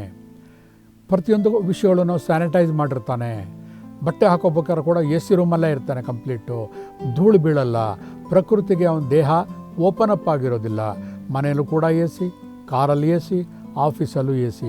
ಅವನ ಆರ್ಥಿಕತೆ ಮೇಲ್ಮಟ್ಟಕ್ಕೆ ಹೋದಂಗೆ ಅವನ ಪರಿಕಲ್ಪನೆ ಏನು, ನನ್ನ ಸ್ಟೇಟಸ್ಸು ಮೇಂಟೈನ್ ಮಾಡ್ಕೋಬೇಕು. ಹಾಗಾಗಿ ಅವನು ಮಾಡ್ತಾನೆ, ಅವನ ಜೀವನ ಶೈಲಿ, ದೇವರು ಕೊಟ್ಟಿರುವಂತಹ ಕಾಲುಗಳ ಉಪಯೋಗ ಅವನು ಮಾಡೋದಿಲ್ಲ. ಇಲ್ಲಿಂದ ಅಲ್ಲಿ ದೂರ ಹೋಗ್ಬೇಕಾದ್ರೆ ಕೂಡ ಕಾರಲ್ಲೇ ಹೋಗ್ತಾನೆ ಅಥವಾ ಫ್ಲೈಟಲ್ಲಿ ಹೋಗ್ತಾನೆ. ತನ್ನ ಒಂದು ಲಗೇಜನ್ನು ತಾನು ತೊಗೊಂಡು ಹೋಗೋಕ್ಕಾಗ್ತಿಲ್ಲ ಅವನ ಕೈಯಲ್ಲಿ. ಯಾಕೆಂದರೆ ಕಾಳುಗಳು ಇರ್ತಾರೆ. ಅವನಿಗೆ ನಾವೊಂದು ಫಂಕ್ಷನ್ಗೆ ಹೋಗಿದ್ದೆ, ತುಂಬ ಪ್ರತಿಭಾನ್ವಿತ ಒಬ್ಬ ಫೋಟೋಗ್ರಾಫರ್ ಅವರು. ಎಲ್ಲ ಆದ ತಕ್ಷಣ ಅವ್ರು ಕಾಫಿ ಕುಡಿದಾಗ ನಾನು ಅವ್ರ ಕಾಫಿನ ಕಪ್ಪನ್ನು ಇಸ್ಕೊಳ್ಳೋಕ್ಕೆ ಹೋದಾಗ ಅವರು ಹೇಳ್ತಾರೆ, ಅದನ್ನು ಸ್ಟೇಟಸ್ಗೆ ಅವಮಾನ, ಅದಕ್ಕೆ ಬೇರೆ ಕೆಲಸಗಾರರಿದ್ದಾರೆ, ಬಂದು ತೊಗೊಂಡು ಹೋಗ್ತಾರೆ, ಇಸ್ಕೊಬೇಡ. ನನಗೆ ಆಶ್ಚರ್ಯ ಆಯಿತು. ನಮ್ಮ ಕೆಲಸವನ್ನು ನಾವು ಮಾಡಿಕೊಳ್ಳುವುದು ಸ್ಟೇಟಸ್ ಆದರೆ ಹಾಗಾದರೆ ನಮ್ಮ ಆರೋಗ್ಯ ಹೇಗೆ ಸುಧಾರಿಸುತ್ತೆ? ಬಂಧುಗಳೇ, ಈ ಮೇಲ್ವರ್ಗದ ಜನ ಇದೆಯಲ್ಲ, ಅವರೇ ನಿಜವಾಗಲೂ ಅನಾರೋಗ್ಯ ಪೀಡಿತ ಜನರು. ಯಾವಾಗ ಇವರ ದೇಹ ಅನಾರೋಗ್ಯ ಪೀಡಿತವಾಗುತ್ತೆ, ಅವರ ದೇಹದಲ್ಲಿರುವಂತಹ 7 ಚಕ್ರಗಳು ಕೂಡ ಕಂಪ್ಲೀಟ್ ಅನಾರೋಗ್ಯ ಪೀಡಿತವಾಗುತ್ತೆ. ಯಾವಾಗ ಚಕ್ರಗಳು ಅನಾರೋಗ್ಯ ಪೀಡಿತವಾಗುತ್ತೆ ಅದರಲ್ಲಿರುವಂತಹ ಆಜ್ಞಾ ಚಕ್ರ ಏನಿದೆಯಲ್ಲ ಅವರ ಹಣೆಯ ಭ್ರೂ ಮಧ್ಯದಲ್ಲಿ ಅದು ಕೆಡುತ್ತೆ. ಇಡೀ ನಮ್ಮ ವಿಶ್ವ ಬೇಡ, ನಮ್ಮ ದೇಶವನ್ನೇ ತಗೋಣ. ದೇಶವನ್ನು ಆಳುವವರು ಯಾರು? ಹಣವಂತರು. ಹಣಬಲದಿಂದ ಜನಬಲದಿಂದ ಆಡುವಂತಹವರು ಈ 3ನೇ ವರ್ಗದ ಜನ. ಅವರು ಏನು ಮಾಡ್ತಾರೆ, ಅವರು ಈ ಒಂದು ದೇಶವನ್ನು ಆಳುವಾಗ ಅವರ ಆಜ್ಞಾ ಚಕ್ರ ಆರೋಗ್ಯವಾಗಿರೋದಿಲ್ಲ. ಅಂತಹವರು ತೀರ್ಮಾನ ತಗೊಳ್ತಾರಲ್ಲ, ಆ 10% ಜನ ಅದು ಉಳಿದ 90% ಜನಗಳ ಮೇಲೆ ಪರಿಣಾಮ ಬೀರ್ತಾ ಇದೆ. ಇವತ್ತು ಪ್ರಪಂಚದಲ್ಲಿ ಅನಾರೋಗ್ಯ ಪೀಡಿತರಾಗ್ತಿರೋಕ್ಕೆ ಜನಗಳಿಗೆ ಕಾರಣ ಈ 10% ಜನ. ಯಾಕಂದರೆ ಅವರಿಗೆ ನಡೆದು ಗೊತ್ತಿಲ್ಲ, ತಮ್ಮ ತೂಕವನ್ನು ತಾವು ಎತ್ಕೊಂಡು ಹೋಗಿ ಗೊತ್ತಿಲ್ಲ ಕಂಪ್ಲೀಟು, ತಮ್ಮ ಅಡುಗೆ ತಾವು ಮಾಡಿ ಗೊತ್ತಿಲ್ಲ, ಯಾರೋ ಮಾಡಿಕೊಟ್ಟು ತಿಂದಿರ್ತಾರೆ. ಯಾವಾಗಲೂ ಪ್ರಕೃತಿಯ ಒಂದು ವಾತಾವರಣ ಹೇಗಿರುತ್ತೆ, ಮೈ ಮೇಲೆ ಬಿಸಿಲಿನ ಬೆಳಕು ಬಿದ್ದರೆ ಹೇಗಿರುತ್ತೆ ಗೊತ್ತಿರಲ್ಲ. ಅವ್ರಿಗೆ ಬಿಸಿಲು ಬೆಳೆಬೇಕಾದ್ರೆ ಎಲ್ಲೋ ಗೋವಾ ಬೀಚಲ್ಲಿ ಹೋಗಿ ದುಡ್ಡು ಕೊಟ್ಟು ರೆಸಾರ್ಟಲ್ಲಿದ್ದಾಗ ಮಾತ್ರ ಸುಖವನ್ನು ಅನುಭವಿಸಿದಂತಹ ಅನುಭವ ಇರುತ್ತೆ. ಹಾಗಾಗಿ ಬೇರೆ ಬಡ ಜನರ ಕಷ್ಟ ಅವ್ರಿಗೆ ಅರ್ಥ ಆಗಲ್ಲ ಬಂಧುಗಳೇ. ಸೊ ಇದು ಒಂದು ವರ್ಗದ ಜನ. ಇನ್ನು ಮಧ್ಯಮ ವರ್ಗದ ಜನದ ಆರ್ಥಿಕತೆ ಹೇಗೆ ಪರಿಣಾಮ ಬೀಳುತ್ತೆ ಆರ್ಥಿಕತೆ ನಮ್ಮ ಆರೋಗ್ಯದ ಮೇಲೆ ಅಂತಂದರೆ, ಮಧ್ಯಮ ವರ್ಗದ ಜನ ಏನಾಗಿರುತ್ತೆ, ಅವತ್ತು ಸಂಬಳ ಬಂತು, ಆ ತಿಂಗಳಿಗಾಯಿತು, ಮುಂದಿನ ತಿಂಗಳು ಫಸ್ಟ್ ವೀಕ್ವರೆಗೂ ಅಷ್ಟೇ. ಒಂದು ತಿಂಗಳು ಸಂಬಳ ಏನಾದ್ರು ಲೇಟ್ ಆಗೋಯ್ತು, ಲಾಕ್ಡೌನ್ ಆಯಿತು ಅಂತಂದರೆ ಅವರಾಗಲೇ ಸಾಲ ಮಾಡೋಕ್ಕೆ ಹೋಗಬೇಕು. ಅವ್ರೇನು ಮಾಡ್ತಾರೆ, ಹೋಗುವಾಗ ಚೌಕಾಸಿ ಮಾಡೋಕ್ಕೆ ಶುರು ಮಾಡ್ತಾರೆ ಯಾವುದೇ ವಸ್ತುವನ್ನು ಕೊಂಡುಕೊಳ್ಬೇಕಾದ್ರೆ. 3ನೇ ವರ್ಗದ ಜನ ಏನು ಮಾಡ್ತಾರೆ, ಚೌಕಾಸಿ ಮಾಡೋದೇ ಇಲ್ಲ. ಅವ್ರಿಗೆ ಅದು ಮಾಡಿದ್ರೆ ಪ್ರೆಸ್ಟೀಜ್. ಅವ್ರಿಗೆ ಹೋದ ತಕ್ಷಣ ಅವ್ರಿಗೆ ಐಟಮ್ ಬೇಕು, ಬಿಲ್ ಮಾಡು, ಬಿಲ್ ಕಳಿಸ್ಕೊಡು ಮನೆಗೆ, ಫಿನಿಶ್, ಕ್ಲೋಸ್. ಅಕೌಂಟೆಂಟ್ ಇರ್ತಾನೆ, ಪೇಮೆಂಟ್ ಮಾಡ್ತಾನೆ. ಅದು ಒಂದು ವರ್ಗದ ಜನ. ಈ ಮಧ್ಯಮ ವರ್ಗದ ಜನ ಏನು ಮಾಡ್ತಾರೆ, ಅವರು ಪ್ರತಿಯೊಂದು ಕೂಡ ಒಂದು ರೇಂಜ್ ಇಟ್ಕೊಂಡಿರ್ತಾರೆ ಮನಸ್ಸಿನಲ್ಲಿ. ನನ್ನ ಲೆವೆಲ್ ಇಷ್ಟು, ನನ್ನ ಆರ್ಥಿಕತೆಯ ಮಟ್ಟ ಇಷ್ಟಿದೆ, ಅಲ್ಲಿವರೆಗೂ ಬಂತು ಅಂತಂದರೆ ಅದನ್ನು ಪರ್ಚೇಸ್ ಮಾಡ್ತಾರೆ, ಇಲ್ಲದ್ರೆ ಖಂಡಿತ ತೊಗೊಳ್ಳೋದಿಲ್ಲ. ಒಂದು ಕಲ್ಲಂಗಡಿ ಹಣ್ಣು ತೊಗೋತಾರೆ, ಕೆಜಿಗೆ 30-40 ಅಂತಿದ್ರೆ, ಇಲ್ಲ 20ಕ್ಕೆ ಕೊಡಲ್ವಾ ಕೇಳ್ತಾರೆ. ಅವನು ಕೊಡಲ್ಲ ಅಂತಂದಾಗ ವಾಪಸ್ ಬಂದುಬಿಡ್ತಾರೆ. ಅವರ ಆರೋಗ್ಯ ಅಲ್ಲಿಗೆ ಸೀಮಿತ ಆಗಿರುತ್ತೆ. ಅವರ ಮನಸ್ಸಿನ ಪರಿಕಲ್ಪನೆಗಳು ಒಂದು ಟ್ರೀಟ್ಮೆಂಟಿಗೆ ಹೋಗಲಿ, ಒಬ್ಬ ಡಾಕ್ಟರ್ ಹತ್ರಕ್ಕೆ ಹೋಗಲಿ, ಒಬ್ಬ ಸ್ಪೆಷಲಿಸ್ಟ್ ಹತ್ರ ಹೋಗಲಿ, ಅವನು ಒಂದು ಕನ್ಸಲ್ಟೇಷನ್ಗೆ 500-600 ತೊಗೋತಾನೆ ಅಂದರೆ, ಅಯ್ಯೋ ಬೇಡಪ್ಪ, ನನ್ನ ಲೆವೆಲ್ಗೆಲ್ಲ ಅದು ನಮಗೆ ರಿಯಂಬರ್ಸ್ಮೆಂಟ್ ಆಗಲ್ಲ, ಕಾಸ್ಟ್ಲಿ ಬಿಟ್ಬಿಟ್ಟು ಅವ್ರೇನು ಮಾಡ್ತಾರೆ, ಅದಕ್ಕಿಂತ ಕಳಮೆ ಮಟ್ಟದಂತಹ ಕಳಪೆ ದರ್ಜೆಯ ವೈದ್ಯರುಗಳ ಹತ್ರ ಹೋಗ್ತಾರೆ. ಆವಾಗ ಏನಾಗುತ್ತೆ, ಅವರ ಆರೋಗ್ಯ ಅದೇ ಮಟ್ಟದಲ್ಲಿ ಇರುತ್ತೆ. ಹಾಗಾಗಿ ಅವರಿಗೆ ಹೆಚ್ಚಿಗೆ ದುಡ್ಡು ಕೊಡೋಕ್ಕೆ ಆಗೋದಿಲ್ಲ, ಕಡಿಮೆ ಮಟ್ಟದಲ್ಲಿ ವಿಧಿ ಇಲ್ಲ, ತೀರ ಕೆಳಗಡೆ ಹೋಗೋಕ್ಕಾಗೋದಿಲ್ಲ. ಸೊ ಇನ್ ಬಿಟ್ವೀನ್, ಮೇಲೂ ಅಲ್ಲ ಕೆಳಗೂ ಅಲ್ಲ, ಮಧ್ಯದಲ್ಲಿ ಅಂತರ್ಪಿಶಾಚಿಗಳ ಥರ ಇರ್ತಾರೆ. ಹಾಗಾಗಿ ಏನಿರುತ್ತೆ, ಅವ್ರಿಗೆ 50% ಆರೋಗ್ಯ ಇರುತ್ತೆ ಬಂಧುಗಳವ್ರಿಗೆ. ಅವ್ರಿಗೆ ಪೂರ್ತಿ ಆರೋಗ್ಯ ಹಾಳಾಗಲ್ಲ. ಅವ್ರಿಗೆ ತುಂಬ ದುಡ್ಡಿರೋರಿಗೆ ಮ್ಯಾಕ್ಸಿಮಮ್ ಕಿಡ್ನಿ ಇದು ಹಾಳಾಗಿರುತ್ತೆ, ಹಾರ್ಟ್ ತೊಂದರೆ ಆಗಿರುತ್ತೆ, ಬ್ರೈನ್ ಹೆಮರೇಜ್ ಆಗಿರುತ್ತೆ, ಪ್ಯಾರಾಲಿಸಿಸ್ ಆಗುತ್ತೆ, ತೊಂದರೆ ಪಡ್ತಾರೆ. ಈ ಮಧ್ಯಮ ವರ್ಗದವರಿಗೆ ಶೇಕಡಾವಾರು ಲೆಕ್ಕ ಹಾಕ್ಕೊಂಡಾಗ ಆ ರೀತಿ ತೊಂದರೆಗಳಾಗೋದಿಲ್ಲ. ಅವ್ರಿಗೆ ಹಾರ್ಟ್ ತೊಂದರೆ ಇದ್ದರೂ ಕೂಡ ಬೇಕಾದ್ರೆ ನೋಡಿ, ಸ್ಟ್ಯಾಟಿಸ್ಟಿಕ್ ತೆಗೆದು ನೋಡಿ, 10-15 ವರ್ಷಗಳಿಂದ ಹೃದಯ ತೊಂದರೆಯಿಂದ ನರಳ್ತಾ ಇರ್ತಾರೆ, ಇನ್ನು ಡಾಕ್ಟ್ರ್ ಹತ್ರ ಹೋಗಿರೋದಿಲ್ಲ. ಯಾಕಂದರೆ ನಂಗೆ ಇನ್ನೂ ರಿಯಂಬರ್ಸ್ಮೆಂಟ್ ಆಗಿಲ್ಲ, ಇನ್ಶೂರೆನ್ಸ್ ಮಾಡಿಸಿದ್ದೀನಿ, ಅದಕ್ಕೆ 2 ವರ್ಷ ಆಗಬೇಕು ಅದಕ್ಕೆ ಕ್ಲೈಮ್ ಮಾಡೋಕ್ಕೆ, ಏನೋ ಕಾರಣಗಳು. ಯಾಕಂದರೆ ಅವರ ಆರ್ಥಿಕತೆ ಅವರ ಆರೋಗ್ಯದ ಮೇಲೆ ಅಷ್ಟು ಪರಿಣಾಮವನ್ನು ಬೀರಿರುತ್ತೆ. ಅದಲ್ಲದೆ ಇನ್ನೊಬ್ರು ಯಾರೋ ಹೇಳಿರ್ತಾರೆ, ಯಾವುದೋ ಒಂದು ಅಂಕೋಲ ಅಲ್ಲಿ ಹೋಗಿ ಔಷಧಿ ತೊಗೊಂಬ, ಅಯ್ಯೋ ಅಷ್ಟು ದೂರ ಹೋಗೋದು ಹೇಗೆ, 5-6 ಸಾವಿರ ರೂಪಾಯಿ ಖರ್ಚಾಗುತ್ತೆ. ನೋಡಿ, ಆರೋಗ್ಯಕ್ಕೂ ಆರ್ಥಿಕತೆಗೂ ಎಷ್ಟು ಹತ್ತಿರದ ಸಂಬಂಧ ಇದೆ ಅಂತಂದ್ಬಿಟ್ಟು. ಹಾಗಾಗಿ ತುಂಬ ತೊಂದರೆ ಪಡ್ತಾ ಇರೋರು ಮಧ್ಯಮ ವರ್ಗದ ಜನ. ಇನ್ನು ತೀರಾ ಕೆಳವರ್ಗದ ಜನ ಬರೋಣ. ಕೆಳವರ್ಗದು ಅಂತಂದರೆ ನಾನು ಹೇಳ್ತಾ ಇರೋದು ಆರ್ಥಿಕತೆಯಲ್ಲಿ, ದುಡ್ಡಿನಲ್ಲಿ. ಯಾವುದೋ ಒಂದು ಕೂಲಿ ಕಾರ್ಮಿಕ ಇರ್ತಾನೆ, ಅವನು ಅದರ ಕಲ್ಪನೆನೇ ಇರೋದಿಲ್ಲ. 300-400 ರೂಪಾಯಿ ಕೊಟ್ಟು ಕನ್ಸಲ್ಟೇಷನ್ ಹೋಗೋಕ್ಕಾಗೋದಿಲ್ಲ. ಯಾರೋ ಹತ್ತದಲ್ಲಿ ಹೋಗ್ತಾನೆ, ಯಾವುದೋ ಒಂದು ಡಾಕ್ಟರ್ ಹತ್ರ ಹೋಗ್ಬಿಟ್ಟು ಮೈಕೈ ನೋವು ಬಂತ, ಒಂದು ತಲೆನೋವು ಮಾತ್ರ ಕೊಡಿ, ಕೆಮ್ಮಿನ ಮಾತ್ರ ಕೊಡಿ ಅಂತ ಅಂಗಡಿಯವ್ರ ಹತ್ರ ನೇರವಾಗಿ ಕೇಳ್ತಾನೆ. ಅವ್ರು ಏನು ಕೊಟ್ಟಿರ್ತಾರೆ ಅಂತ ಓದುವಂಥ ಜ್ಞಾನ ಗೊತ್ತಪ್ಪ ಇರಲ್ಲ ಅವನಿಗೆ, ನಂಬಿಕೆ. ಅಲ್ಲಿ ಏನಾಗುತ್ತೆ, ಪ್ಲಾಸಿಬೋ ಎಫೆಕ್ಟ್ ವರ್ಕ್ ಆಗುತ್ತೆ ಬಂಧುಗಳೇ. ಅಂದರೆ ಎಮೋಷನಲ್ ಥೆರಪಿ ವರ್ಕ್ ಆಗುತ್ತೆ. ಎಮೋಷನಲ್ ಥೆರಪಿ ಅಂತಂದರೆ ಆ ವರ್ಗದ ಜನದಲ್ಲಿ ದೇಹದಲ್ಲಿ ಕ್ಯಾನ್ಸರೇ ಇದೆಯೋ, ಟಿ ಬಿ ಇದೆಯೋ ಅವ್ರಿಗೆ ಗೊತ್ತಿರಲ್ಲ. ಯಾಕಂದರೆ ಅವರು ಪರೀಕ್ಷೆಗೆ ಮಾಡಿಸ್ಕೊಳ್ಳೋಕ್ಕೆ ಹೋಗಲ್ಲ. ಪರೀಕ್ಷೆ ಮಾಡ್ಕೊಳ್ಳೋಕ್ಕೆ ಆರ್ಥಿಕತೆನೇ ಇರೋದಿಲ್ಲ ಅವ್ರಿಗೆ. ಅಷ್ಟೊಂದು MRI ಸ್ಕ್ಯಾನು ಮತ್ತೊಂದು ಇರ್ಬೋದು, ಅವ್ರಿಗೆ ಗೊತ್ತಾದ ಕಲ್ಪನೆ ಕೂಡ ಇರೋದಿಲ್ಲ ಅವ್ರಿಗೆ. ಅಯ್ಯೋ, ನಮಗೆ ಅಲ್ಲಿ ದಿನಕ್ಕೆ 10-15-30 ರೂಪಾಯಿ ಸಂಪಾದನೆ ಮಾಡೋರಿಗೆ ಆ ಶಕ್ತಿ ಎಲ್ಲಿಂದ ಬರಬೇಕು? ಹೋಗ್ತಾರೆ, ಒಂದು ಕ್ರೋಸಿನ್, ಯಾವುದೋ ಒಂದು ಕ್ರೋಸಿನ್ ಅಂತ ಕೂಡ ಗೊತ್ತಿರೋದಿಲ್ಲ. ಮೆಡಿಕಲ್ ಶಾಪಲ್ಲಿ ಹೋಗಿ ಒಂದು ಮಾತ್ರೆ ತೊಗೊಂಡು ನುಂಗ್ಬಿಡ್ತಾರೆ. ನುಂಗಿದ ತಕ್ಷಣ ಅವ್ರ ಮನಸ್ಸಿಗೆ ಏನು ಹೇಳುತ್ತೆ, ನಾವೊಂದು ಮಾತ್ರೆ ತೊಗೊಂಡಿದ್ದೀನಿ, ನೋವಿನ ಮಾತ್ರೆ, ಆಯಿತು ಗುಣ ಕಾಣುತ್ತೆ, ಹೋಗ್ತಾರೆ, ಮಲ್ಕೋತಾರೆ. ಅವರು ಕೂಡ 100 ವರ್ಷ ಬದುಕಿರ್ತಾರೆ. ಮಧ್ಯಮ ವರ್ಗದವರು 100 ವರ್ಷನೇ ಆಯಿಸು. ತುಂಬ ಆರ್ಥಿಕತೆ ಜಾಸ್ತಿ ಇರೋರಿಗೂ 100 ವರ್ಷ. ಆದರೆ ಇವತ್ತಿನ ಸ್ಟ್ಯಾಟಿಕ್ಸಲ್ಲಿ ತುಂಬ ದುಡ್ಡು ಕಾಸಿರೋರು 50-60 ವರ್ಷಕ್ಕೆ ಹಾರ್ಟ್ ಅಟ್ಯಾಕ್ ಸಾಯ್ತಾ ಇದ್ದಾರೆ. ಮಧ್ಯಮ ವರ್ಗದವರು ಆಯಸ್ಸು ಇನ್ನೂ ಜಾಸ್ತಿ ಇರುತ್ತೆ, 70ರಿಂದ 80ರವರೆಗೆ. ಹಾಗೆ ಕೆಳವರ್ಗದ ಜನ ಇರ್ತಾರಲ್ಲ, ಅವರ ಜೀವನ ಇನ್ನೂ ಜಾಸ್ತಿ ಇರುತ್ತೆ ಬಂಧುಗಳೇ. 80-85 ತೂರಾಡ್ತಾ ಇದ್ರು ಕೂಡ ಸರಾಯಿ ಕುಡ್ಕೊಂಡೇ ಅವ್ರು ಬದುಕಿರ್ತಾರೆ ವಿನಃ ಅವ್ರು ಸಾಯೋದಿಲ್ಲ. ಆದರೆ ನಮ್ಮ ಈ ಅತೀ ಬುದ್ಧಿವಂತರಿದ್ದಾರಲ್ಲ, ಯಾರು ಪೊಲಿಟಿಷಿಯನ್ಸ್ ಇರ್ಬೋದು, ದೊಡ್ಡ ದೊಡ್ಡ ಗುಂಪಿನ ಜನ, ದುಡ್ಡಿರೋರು, ಅವರುಗಳು ರಾಜಕೀಯ ಮಾಡ್ತಾ ಇರೋದು ಈ ಮಧ್ಯಮ ವರ್ಗ ಮತ್ತು ಕೆಳವರ್ಗದ ಜನರ ಹೆಸರಿನಲ್ಲಿ ತಾವು ಬದುಕ್ತಾ ಇದ್ದಾರೆ. ಆದರೆ ಆರೋಗ್ಯದ ದೃಷ್ಟಿಯಿಂದ ನೋಡಿದಾಗ ನಿಜವಾಗಲೂ ಕಡಿಮೆ ಸಂಪಾದನೆ ಮಾಡೋರೇ ಆರೋಗ್ಯವಾಗಿದ್ದಾರೆ. ಯಾವುದೇ ಸಾಂಕ್ರಾಮಿಕ ರೋಗಗಳು ಬರಲಿ ಅವ್ರನ್ನ ಬೇಗ ತಟ್ಟೋದಿಲ್ಲ. ಎಲ್ರಿಗೂ ಬರುತ್ತೆ ಸಾಂಕ್ರಾಮಿಕ, ಏನೋ ಇವರು ಬಡವ ಸಾಹುಕಾರ ಅಂದ್ಕೊಂಡು ಬರೋದಿಲ್ಲ. ಆದರೆ ಅವ್ರಿಗೆ ಬಾಡಿನಲ್ಲಿ ರೆಸಿಸ್ಟೆನ್ಸ್ ಪವರ್ ಇರುತ್ತೆ. ಬಂಧುಗಳೇ, ಇವತ್ತು ಮಧ್ಯಮ ವರ್ಗದ ಜನ ಬೇಕಾದ್ರೆ ನೋಡಿ, ಒಂದು 50 kg ಅಕ್ಕಿಯ ಮೂಟೆಯನ್ನು, ಭತ್ತದ ಮೂಟೆಯನ್ನು ಪಕ್ಕದಲ್ಲಿ ಸರಿಸಿಡು ಅಂತಂದರೆ ಅವನ ಕೈಯಲ್ಲಿ ಆಗೋದಿಲ್ಲ. ಅದೇ ಒಬ್ಬ ಕೆಳವರ್ಗದ ಜನ ಅಂದರೆ ಯಾವುದೇ ಔಷಧಿಯ ಜ್ಞಾನ ಇರೋದಿಲ್ಲ, ಟಾನಿಕ್ ತೊಗೋತಿರಲ್ಲ, ಬೋನ್ವಿಟಾ ಹಾರ್ಲಿಕ್ಸ್ ಗೊತ್ತೇ ಇರೋದಿಲ್ಲ, ಕ್ಲೀನಾಗಿ ಅದನ್ನು ಮೂಟೆ ಎತ್ತಿ ಪಕ್ಕದಲ್ಲಿ ಇಡ್ತಾನೆ. ಎಲ್ಲಿಂದ ಬಂತು ಅವನಿಗೆ ಶಕ್ತಿ? ಅದೇ ಆಧ್ಯಾತ್ಮಿಕ ಶಕ್ತಿ, ಅದೇ ಎಮೋಷನಲ್ ಶಕ್ತಿ. ಅದನ್ನೇ ನಾವು ಕಾಸ್ಮಿಕ್ ಶಕ್ತಿ ಅಂತ ಹೇಳೋದು. ಅವರು ನಂಬೋದು ಎಮೋಷನಲ್ ಶಕ್ತಿ ಮಾತ್ರ. ಯಾವುದೋ ಒಂದು ಶಕ್ತಿ ನನ್ನ ದೇಹದಲ್ಲಿದೆ, ಆ ದೇವ ಕಾಪಾಡ್ತಾನೆ. ಅವರು ದಾರಿನಲ್ಲಿ ಹೋಗ್ತಿರುವಾಗ ಕಲ್ಲು ಎಡವುತ್ತಾರೆ ಅಥವಾ ಒಂದು ರಕ್ತ ಬರುತ್ತೆ, ತಕ್ಷಣ ತಮ್ಮ ಎಂಜಲನ್ನು ಸೋರ್ಬಿಟ್ಟು ಕೈನಲ್ಲಿ ಒರೆಸ್ಬಿಟ್ಟು ಹಾಗೆ ನಡ್ಕೊಂಡು ಹೋಗ್ತಾ ಇರ್ತಾರೆ. ಖಂಡಿತ ಅವರು ಇನ್ಫೆಕ್ಷನ್ ಆಗೋದೇ ಇಲ್ಲ. ಹಾಗೆ ಅವ್ರ ಜೀವನ ನಡೀತಾ ಇರುತ್ತೆ. ಅದೇ ಮೇಲ್ವರ್ಗದ ಜನ ಇರ್ತಾರಲ್ಲ, ಸ್ವಲ್ಪ ಒಂದು ಮೊಳೆ ತರಿಸಿದ್ರು ಕೂಡ ತಕ್ಷಣ ಅದಕ್ಕೆ ಒಂದು ಆ್ಯಂಟಿ ಇಂಜೆಕ್ಷನ್ ತೊಗೋತಾರೆ, ಬ್ಯಾಂಡೇಜ್ ಹಾಕೋತಾರೆ, ಒಂದು ಆಂಟಾಸಿಡ್ ಟ್ಯಾಬ್ಲೆಟ್ ಬಾಯಲ್ಲಿ ಹಾಕೋತಾರೆ, ಜೊತೆಗೆ ಇಂಥದ್ದು ಬೇರೆ ಬೇರೆ ಔಷಧಿಗಳು, ಮಾತ್ರೆಗಳು ತೊಗೊಂಡು 1 ತಿಂಗಳು ಟ್ರೀಟ್ಮೆಂಟ್ ತೊಗೋತಾರೆ ಬಂಧುಗಳೇ. ಅವ್ರ ದೇಹ ಹಾಗೆ ಹಣ್ಣಾಗಿ ಹೋಗ್ತಾ ಇರುತ್ತೆ. 100 ವರ್ಷ ಬದುಕಬೇಕಾದವರು 65 ವರ್ಷಕ್ಕೆ ಬದುಕ್ತಾರೆ. ಅಂದರೆ ಏನು ತೋರಿಸುತ್ತೆ ಇವೆಲ್ಲ? ನಮ್ಮ ಆರ್ಥಿಕತೆ ಮಟ್ಟ ಜಾಸ್ತಿ ಆಗ್ತಾ ನಮ್ಮ ಲೈಫ್ ಸ್ಟೈಲ್ಗಳನ್ನ ನಾವು ಚೇಂಜ್ ಮಾಡ್ಕೋತಾ ಹೋಗ್ತಾಯಿವಿ.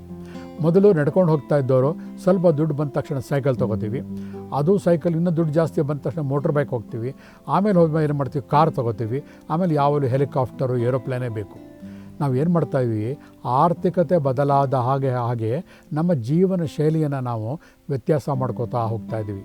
ಆದರೆ ಈ ಒಂದು ಪ್ರಪಂಚದಲ್ಲಿ, ಈ ಬ್ರಹ್ಮಾಂಡದಲ್ಲಿ, ದೇವರ ದೃಷ್ಟಿಯಲ್ಲಿ ಕಾಸ್ಮಿಕ್ ಅಂತ ಏನು ಹೇಳ್ತೀವಲ್ಲ, ಕಾಸ್ಮಿಕ್ ಅನ್ನೋದೇ ದೇವರು. ಆ ಒಂದು ಶಕ್ತಿಯ ಮುಂದೆ ಅದು ಯಾವುದನ್ನು ನೋಡಲ್ಲ. ಮರ್ಸಿಲೆಸ್ ಕಾಸ್ಮಸ್ ಅಂದರೆ ನೋಡುತ್ತೆ, ಇದು ನನ್ನ ಜೈವಿಕ ಗಡಿಯಾರ ಥರ ನಡೀತಾ ಇದೆಯಾ ಇವನ ಜೀವನ, ಅವನು ಆರೋಗ್ಯವಾಗಿರೋಕ್ಕೆ ಬಿಡುತ್ತೆ. ಅದಕ್ಕೆ ವಿರುದ್ಧವಾಗಿದ್ದಾನ, ಖಂಡಿತ ಗುರುತು ಇಲ್ಲದೆ ಇದ್ದಂಗೆ ಅವನ ಸರ್ವನಾಶ ಮಾಡಿಬಿಡುತ್ತೆ ಬಂಧುಗಳೇ. ಇದೇ ನಮ್ಮ ಜ್ಞಾನ ಜಾಸ್ತಿ ಆಗಿ ಕಾಡುಗಳು ಕಡಿತಾ ಬಂದವು, ಬೆಟ್ಟಗಳನ್ನು ಕಡಿತಾ ಬಂದವು. ನಮ್ಮ ಸುಖ ಸೌಲಭ್ಯಗಳಿಗೋಸ್ಕರ ಯಾವಾಗಲೂ ವಿದ್ಯುತ್ ಬೇಕು ಅಂತಂದ್ಬಿಟ್ಟು ಎಲೆಕ್ಟ್ರಿಸಿಟಿ ಜನ್ರೇಷನ್ ಜಾಸ್ತಿ ಮಾಡ್ತಾ ಬಂದವು. ಅದರ ಪರಿಣಾಮವಾಗಿ ಭೂಗರ್ಭದ ಒಂದು ವ್ಯತ್ಯಾಸ ಆಗ್ತಾ ಬಂದು ಏನಾಗ್ತಾ ಇದೆ, ಪ್ರವಾಹಗಳಾಗ್ತಾ ಇದೆ. ಮಳೆ ಬಂದರೆ ಆ ನೀರನ್ನು ಹಿಡಿದಿಟ್ಟುಳುವಂತಹ ಗುಣ ಭೂಮಿಗೆ ಇಲ್ಲ ಆಗ್ತಾ ಇದೆ. ಹೀಗಾಗಿ ನಮ್ಮ ಒಂದು ಆರ್ಥಿಕತೆಯನ್ನು ಜಾಸ್ತಿ ಮಾಡ್ಕೊಳ್ಳೋಕ್ಕೆ ಹೋಗಿ ನಾವು ನಮ್ಮ ಜೀವನ ಶೈಲಿಯನ್ನು ಹಾಳು ಮಾಡ್ಕೋತಾ ಇದ್ದೀವಿ. ಪ್ರತಿಯೊಬ್ಬರಿಗೂ ಗೊತ್ತಿದೆ ಇದೆ. ಆದರೆ ಮನುಷ್ಯನ ಈ ಮನಸ್ಸಿದೆಯಲ್ಲ, ಅದನ್ನು ಇನ್ನೂ ಕೂಡ ಯಾರು ಕಂಡುಹಿಡಿಯೋಕ್ಕಾಗ್ತಾನೇ ಇಲ್ಲ. ಕಾರಣ ಅದೊಂದು ಯಾವುದೋ ಒಂದು ಅಮಲನ್ನು ಬೆನ್ನೇರಿ ಹೋಗ್ತಾ ಇದೆ. ಹೇಗೆ ಒಬ್ಬ ಹೆಂಡ ಕುಡುಕ ಅಮಲನ್ನು ಹಚ್ಕೊಂಡು ಹೇಗೆ ಹಿಂದೆ ಹೋಗ್ತಾನೋ, ಹಾಗೆ ಆರ್ಥಿಕತೆಯ ಅಮಲು ಪ್ರತಿಯೊಬ್ಬರ ತಲೆಗೆ ಏನಾಗಿದೆ, ಅವನ ಹತ್ರ ಅಷ್ಟು ದುಡ್ಡಿದೆ, ನನ್ನ ಹತ್ರ ಇಲ್ಲ, ಆ ದುಡ್ಡು ಬೇಕಾದ್ರೆ ಏನು ಮಾಡಬೇಕು, ಏನು ಮಾಡಬಾರ್ದು, ಯಾವುದೇ ದಾರಿ ಆಗಲಿ ಆರ್ಥಿಕತೆ ಹತ್ರ ಹೋಗಬೇಕು ಈ ಭಾವನೆ ಬಂದು ಏನಾಗ್ತಾ ಇದೆ, ಅವನ ಹತ್ರ ಅಷ್ಟು ಚಿನ್ನ ಇದೆ, ನನ್ನ ಹತ್ರ ಇಲ್ಲ. ಬದುಕೋದಕ್ಕೆ ಬಂಧುಗಳೇ ದುಡ್ಡಾಗಲಿ ಚಿನ್ನವಾಗಲಿ ಯಾವುದೂ ಬೇಕಾಗಿಲ್ಲ. ನಿರ್ಮಲವಾದಂತಹ ಗಾಳಿ, ಸ್ವಚ್ಛವಾದಂತಹ ನೀರು, ಒಳ್ಳೆಯ ಪ್ರಕೃತಿ, ಸಹಜವಾಗಿ ಸುತ್ತಲೂ ಮಾತಾಡುವಂತಹ ಜನ, ಇದು ಬೇಕು. ಮನುಷ್ಯ ಒಬ್ಬಂಟಿಗ ಅಲ್ಲ, ಅವನು ಸಂಘಜೀವಿ. ನಮಗೆ 2ನೇ ಕ್ಲಾಸು 3ನೇ ಕ್ಲಾಸಲ್ಲಿ ಹಿಂದೆ ಹೇಳ್ಕೊಡ್ತಾಯಿದ್ರು. ಈಗ ಪಾಠಗಳು ಕೂಡ ಎಲ್ಲ ಮರೆತು ಹೋಗ್ತಾ ಇದೆ. ಸಂಘಜೀವಿ ಅಂದ್ರೇನು? ನಮಗೆ ಕಷ್ಟ ಆದಾಗ ನಮ್ಮ ಮನಸ್ಸನ್ನು ಶೇರ್ ಮಾಡ್ಕೊಳ್ಳೋಕ್ಕಾರೋ ಒಬ್ಬ ಜನ ಬೇಕು. ಮನುಷ್ಯನಿಗೆ ಒಂದು ಉದಾಹರಣೆ ಹೇಳಿದೆ. ಯಾವುದೋ ಒಂದು ಹೆಣ್ಣುಮಗಳು ಹುಬ್ಬಳ್ಳಿಯಲ್ಲಿ ಹುಟ್ಟಿ ತಿರುಪತಿಯಲ್ಲಿದ್ದಾಳೆ. ಅದರೊಳಗೆ ಇನ್ಸೋಮ್ನಿಯಾ ಕಾಯಿಲೆ, ಅಸಿಡಿಟಿ ಕಾಯಿಲೆ ಎಲ್ಲ ಬರ್ತಾಯಿದೆ. ಕಾರಣ ಅಷ್ಟೇ, ಮೂಲವಾಗಿ ಹುಡ್ಕೊಂಡೋದಾಗ ಅವಳಿಗೆ ಔಷಧಿ ಎಲ್ಲ ಬೇಕಾಗಿದ್ದು ಅವಳ ಕಷ್ಟ ಸುಖವನ್ನು ಹಂಚಿಕೊಳ್ಳುವಂತಹ ಜನ. ಮಾನಸಿಕವಾಗಿ ನಾವು ಇನ್ನೊಬ್ಬರ ಕಷ್ಟ ಸುಖಗಳನ್ನು ಹಂಚಿಕೊಂಡಾಗ 190% ಕಾಯಿಲೆಗಳು ಅಲ್ಲೇ ಗುಣ ಆಗಿಬಿಡುತ್ತೆ ಬಂಧುಗಳೇ. ಈಗ ನಮಗೆ ವಿಶ್ಲೇಷಣೆ ಬೇಕಾಗಿರೋದು ಹೊಸ ಹೊಸ ವೈರಸ್ಗಳನ್ನು ಹುಟ್ಟಾಕ್ತಾ ಇದ್ದಾರಲ್ಲ, ಅದರ ಬಗ್ಗೆ ಬೇಕಾಗಿರುವಂಥ ವಿಶ್ಲೇಷಣೆಗಳು ಅಲ್ಲ. ನಾವು ಏನು ಕಳ್ಕೊತಾ ಇದ್ದೀವಿ, ನಮ್ಮ ಒಂದು ಮೌಲ್ಯಗಳನ್ನು ಏನು ಕಳ್ಕೊತಾ ಇದ್ದೀವಿ, ನೈತಿಕತೆಯನ್ನು ಏನು ಕಳ್ಕೊತಾ ಇದ್ದೀವಿ, ಅದು ಮೊದಲು ಬೇಕಾಗಿದೆ ಬಂಧುಗಳೇ. ಅದು ಮೊದಲಿನ ಮಟ್ಟಕ್ಕೆ ಬಂದಾಗ ಖಂಡಿತ ನಮ್ಮ ಆರೋಗ್ಯ ಸುಧಾರಿಸುತ್ತೆ. ಹಿಂದಿನ ಕಾಲದಲ್ಲಿ ಎಷ್ಟೋ ಜನ ಸಾಧು ಸಂತರುಗಳನ್ನು ನೋಡಿದಾಗ ಅವರ ದೃಢಕಾಯ ನಿಲುವುಗಳು, ಅವರು ಪ್ರಾಣಾಯಾಮ ಮಾಡಿ 100 ವರ್ಷಗಳ ಬದುಕಿದ್ದಂತಹ ಒಂದು ಸತ್ಯಕತೆ, ನೀರಿನಲ್ಲಿ ತೇಲ್ತಾ ಇದ್ದಂತಹ ಅವರ ಸಾಧನೆಗಳು, ಅವೆಲ್ಲ ನೋಡಿದಾಗ ನಮ್ಗೆ ಏನು ಜ್ಞಾಪಕ ಬರ್ತಾ ಇದೆ, ಎಲ್ಲೋ ಒಂದು ಕಡೆ ನಾವು ಸತ್ಯದಿಂದ ದೂರ ದೂರ ದೂರ ಹೋಗ್ತಾ ಇದ್ದೀವಿ. ಯಾವುದೋ ಒಂದು ಅಮಲಿನ ಹತ್ರ ನಾವು ಹೋಗ್ತಾ ಇದ್ದೀವಿ. ಆರ್ಥಿಕತೆಯ ಬೆನ್ನು ಹತ್ತಿ ನಮ್ಮ ಆರೋಗ್ಯವನ್ನು ಹಾಳು ಮಾಡ್ಕೋತಾ ಇದ್ದೀವಿ. ಇವತ್ತು ನಮ್ಮ ಆರೋಗ್ಯಕ್ಕೆ ಬೇಕಾಗಿರೋದು ದುಡ್ಡು ಅಲ್ಲ ಬಂಧುಗಳೇ. ನಮಗೆ ಕಷ್ಟ ಆದಾಗ ಅದನ್ನು ಹಂಚಿಕೊಳ್ಳುವಂತಹ ಪ್ರೀತಿ ಪಾತ್ರರಾದ ಜನಗಳು. ನಿಜವಾಗ್ಲೂ ಎಷ್ಟೋ ಸತಿ ಕೆಲವು ಡಾಕ್ಟ್ರುಗಳನ್ನು ಕೈಗುಣ ಚೆನ್ನಾಗಿದೆ ಅಂತ ಹೇಳ್ತೀವಿ.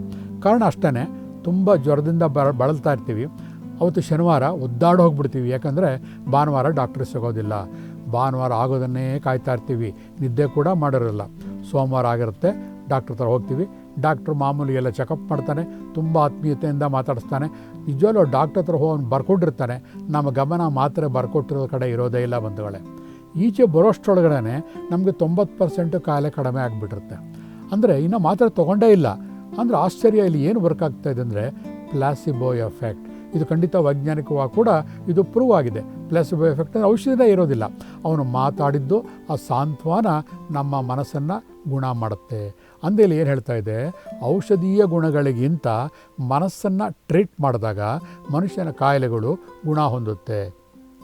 ಒಬ್ಬ ಡಾಕ್ಟ್ರನ್ನ ಕೈಗುಣ ಚೆನ್ನಾಗಿದೆ ಅಂತ ಅನ್ಬೇಕು ಅಂದರೆ ಅರ್ಥ, ಅವನ ಕೈಗುಣ ಅಂದರೆ ಕೈ ಅಂತಲ್ಲ, ಅವನ ಮನಸ್ಸು, ಅವನ ಹೃದಯ, ಆ ಪ್ರೀತಿ ವಿಶ್ವಾಸದಿಂದ ಅವನು ಆತ್ಮೀಯವಾಗಿ ಅವನು ಮಾತಾಡಿಸ್ತಾನಲ್ಲ, ಅಂಥವನ ಕೈಗುಣ ಚೆನ್ನಾಗಿದೆ. ಇವತ್ತು ಬೇಕಾಗಿರೋದು ಅದು ಬಂಧುಗಳೇ.